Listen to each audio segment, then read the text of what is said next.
To go along with verse 27 of Romans, it says that the Spirit pleads for us believers in harmony with God's own will. And I think as part of my journey, I want it now, or I want it, when the time is right. I say that, but I want it, now. I wanted it, 6 months ago. I wanted it a year ago when I was already pregnant. So one of the things that I told you I was reading in Trusting God, this book by Jerry Bridges.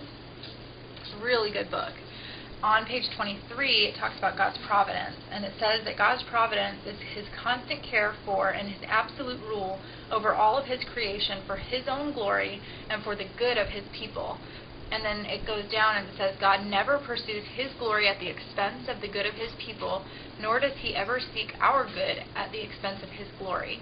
And I think that's so huge to me. Like, it just means so much to me, knowing that my life is to glorify God, and that He wants His glory. He absolutely wants Himself to be glorified, but He also wants my good. He wants your good. He wants my good. He wants the good of His people, and He's not going to sacrifice either. He's not going to. He loves us so much that He's not going to give us less than what what He wants to give us and what He wants for our lives. And I feel like it's so easy for me to believe that about other people's lives, but when it comes to me, I'm like, oh, but God, my life always turns out different. And, I'm human. That's what, we think that way. And I think we're prone to being negative sometimes. And I like to think I'm a decently positive person, but my husband is definitely just so positive and so uplifting and so encouraging. And he's just so laid back. And I guess it's difficult because I feel like the innocence of our, journey is just so gone after the miscarriage and after trying and temping and now learning of this, whatever is going on in my body. It just sucks. So anyway, that's the way I'm dealing with it, is clinging to my faith, putting my focus on what it needs to be on, which is God and what God wants for my life and which direction He's pointing me in. And I'm not saying that I follow it like I should. Don't open my Bible as much as I should, but that's how I deal with it. So anyway, that's how I deal with it. So just a little update. I am done with my Provera. I only have five little pills. I'm done with that. I just finished it yesterday, so I don't know when cycle day 1 will be. I'm on cycle day 55 right now. I've never had a cycle this long in my life. This is so crazy. Part of me wants to think that it's a lot of stress from the last month when I found out one of my really good girlfriends was pregnant on accident and not planning on trying for a couple more years. So, and I love her and I'm so happy for her. But again, it comes back to that hurt and that just the heartache that's in me.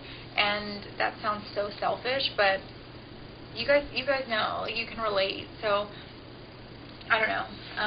And one of the things that I'm kind of doing right now with with the news from the doctor and with the lab work that's going to be coming up whenever cycle day 1 starts is I have told some of my close family and friends in real life, for the simple fact that when I went through my miscarriage, it was a lie that I believed that for a little while, that telling people would make it more difficult and telling people would make it more real and more hurtful, but really it was such a blessing to me and to the people who got to pray for me that this is what I'm choosing to do this time. And I could choose not to open up and not to tell and just to kind of go through it alone, but I figure it's going to save myself a lot of heartache of people in my family and close to me asking, oh, when are you guys when are you guys trying, or what's the deal? Like, they already are going to know, and I'm just kind of updating them through email. I can't really talk about it right now in person, so it's all through kind of email, but they're so wonderful, and just not that any of them have been through what I'm going through, but it's nice to have like my mom and my aunts and I'm not super like, we don't talk every day or anything like that, but it's nice to have them there because they're people that I can trust. And I told them, I don't want your advice. I said, I'm not in a place to take advice. I just need to not feel alone. I need your support. I need your prayers. I need your encouragement. And when I went through my miscarriage, it was kind of the same. I was able to like call or text or email and say, hey, please, I'm having a bad day, and it was so helpful. And I realized that when I didn't tell, it took me a little while to open up, and I realized by not telling them, I was kind of robbing them of their joy of being able to use their talents and their gifts to be a blessing to us. So it was really nice to be able to open up. So that's another thing that I'm doing. All right, I know it's going so long. So my last thing is the diet and exercise that goes along with the whole possible PCOS diagnosis, and if not, my diet and exercise needs to be revamped anyway. I'm already pretty healthy. I already eat pretty healthy. My husband is wonderful. He literally, if it were not for him, I would not eat. I can cook, but he is just an amazing, he loves to cook. So props to him. But our diet could be better. Could be a lot better. So we're going to be working on that. Going to cut out carbs and sugars. I'm going to do my absolute very best. Of course, those are my two favorite things, pastas and breads and, oh gosh, brownies, all of those things. So working on the diet, limiting the carbs and sugars. And we have P90X. We've had it for a few years now. We did it pretty good a few years ago, but we really need to get back onto it. And I'm in pretty decent shape now. I could definitely tone up. So that's what I'm going to be working on. And I have another Team Beachbody video that I use as well. So definitely going to be getting back on that. And we'll just kind of go from there.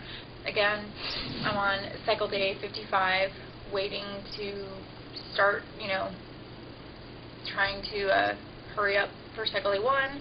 As soon as as AF comes, I will call my doctor and go ahead and get an SIS ultrasound set up. I'm not sure what that is yet, so I'm going to get that set up, but I know it's when she'll be able to go in and kind of do a diagnostic and actually look at my ovaries and see cysts present, whatever might be there, and then also have some more blood work done. So anyway, thank you so much for listening and bearing with me. It has been, I keep glancing down my phone. It's been 14 minutes, and I didn't even start recording at the right time, so I apologize. But I thank you for just sticking around with me, and I am so grateful. This is, more for me than anything, so the fact that you're watching is just awesome. So I really thank you, and I love your comments and your thumbs up. So anything that you can toss my way is wonderful, and I just wish baby dust to all of you. I feel like when I say baby dust, I should dust. So anyway, don't know why I do that. But I thank you so much, and I hope that we all get our BFP soon and got a message. So, all right, thanks guys. Bye.